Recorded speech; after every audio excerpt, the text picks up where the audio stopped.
Well, Henry Ensher is a former US Ambassador, and he joins us now live from San Diego.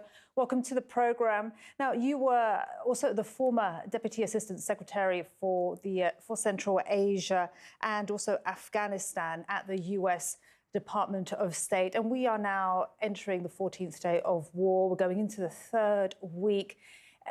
Is this looking like a forever war, like Afghanistan was, a war that Donald Trump campaigned not to get into?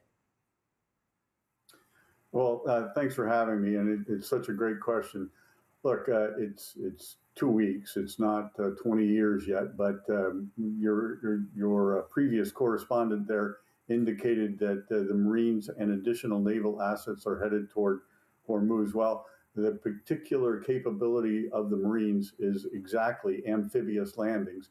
And so, honestly, it makes me very concerned that the Marines might be heading in that direction, and that the U.S. is considering an attempt to control from the land the Straits of Hormuz. That would be a really significant escalation and is of grave concern.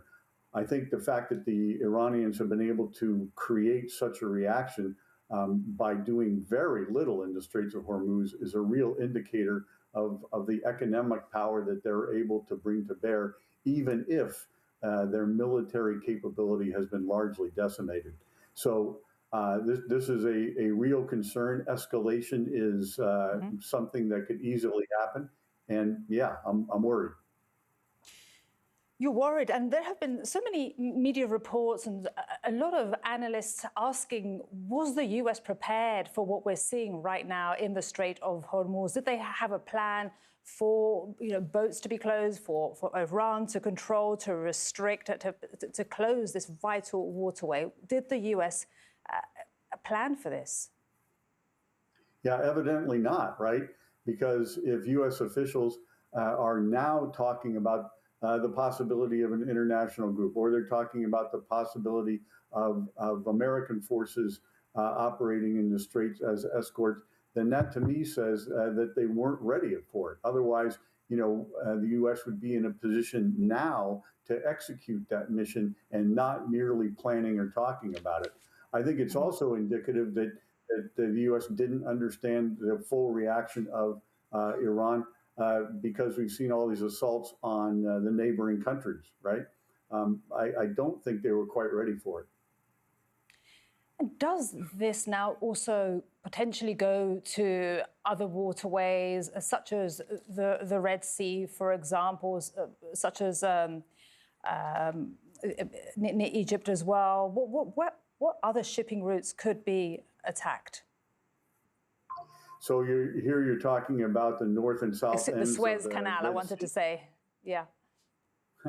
Right, the Suez Canal on the north and the Bab el-Mandeb on the south of the Red Sea.